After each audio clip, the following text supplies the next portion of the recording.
కాంగ్రెస్ పార్టీకి బయటలతో కంటే పార్టీలతోనే గండాలు గట్టిగా మోపైతట్టున్నాయి పోరి. ఆ ముచ్చట మీనాక్షి నటరాజన్ ఎపిసోడ్ చేయంగా మళ్ళోసారి కుల్లా తెలిసిపోయినట్టే కొడుతున్నది. కాంగ్రెస్ రాజ్యసభ క్యాండిడేట్ మీనాక్షి నటరాజన్ నామినేషన్ పేపర్లల్లా చాలా లోపాలు నిన్న ముచ్చట మాకు తెలంగాణకేలే వచ్చింది. ఆడ సర్కారున్న కాంగ్రెస్ కేలే కొందరు మాకు సమాచారం ఇచ్చిరు అనుకుంటా పెద్ద బాంబు వేల్చిట్టు బీజేపీ మంత్రి కైలాసు. మరి ఎవలో పార్టీల పడనులంటే వేరే గాని స్వయానా కమలం పార్టీ మంత్రి ఉండి కాంగ్రెస్ లీడర్లే మాకు చెప్పిరని కుదార్థంగా కుండ బద్దలు కొట్టినట్టు చెప్పేవారు కల ఎన్నోదుల సందోయినొస్తున్న అనుమానాలకు ఇంకింత బలం వచ్చినట్టు అయిపోయింది. అయితే ఇంతకు మీనాక్షి నటరాజన్ మీద ఉన్న కేసు ఏంటిదనంటే నారాయణపేట జిల్లా కాంగ్రెస్ లీడర్ కుంభం శివకుమార్ రెడ్డి ఓ బుజ్జిని లైంగికంగా వేధించిండు, సంపుతాన్ని బెదిరించిండు అనుకుంటా కూడా ఓ కేసు బుక్ అయింది. మరి ఆయన మీద పార్టీ పరంగా కాంగ్రెస్ ఎందుకు చర్యలు తీసుకోలేదు అనుకుంటా పోయినేడాది ఆగస్టు 28 తారీఖు నాడు పిటిషన్ వేసింది టీడీపీ మాజీ లీడర్ ఒక ఆమె. దాంట్లో మీనాక్షి నటరాజన్ తో పాటుగా ఇంకొందరికి సమన్లు జారీ చేసింది కోర్టు.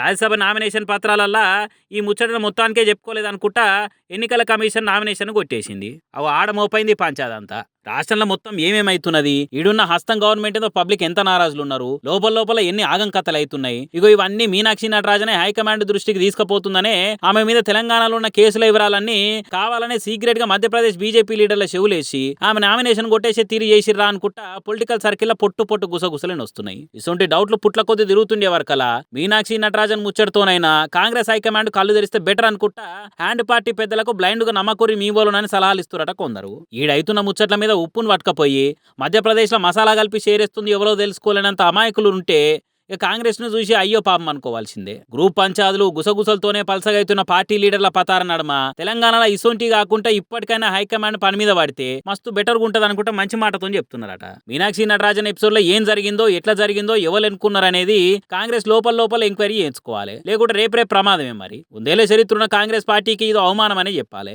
కాబట్టి ఇంటి దొంగను గుర్తుపట్టి ఇల్లు చక్కబెట్టుకుంటేనే ఇగురంతో ఇంత ఏమన్నా ముంగట పడుతుంది అనుకుంటా ఉచిత సలహాలు ఇస్తున్నారట. మరి షే పార్టీ షే జారిపోతున్న లీడర్ల తీరు మీద ఏం చర్యలు తీసుకుంటారనేది రేపు చూడాలిగా.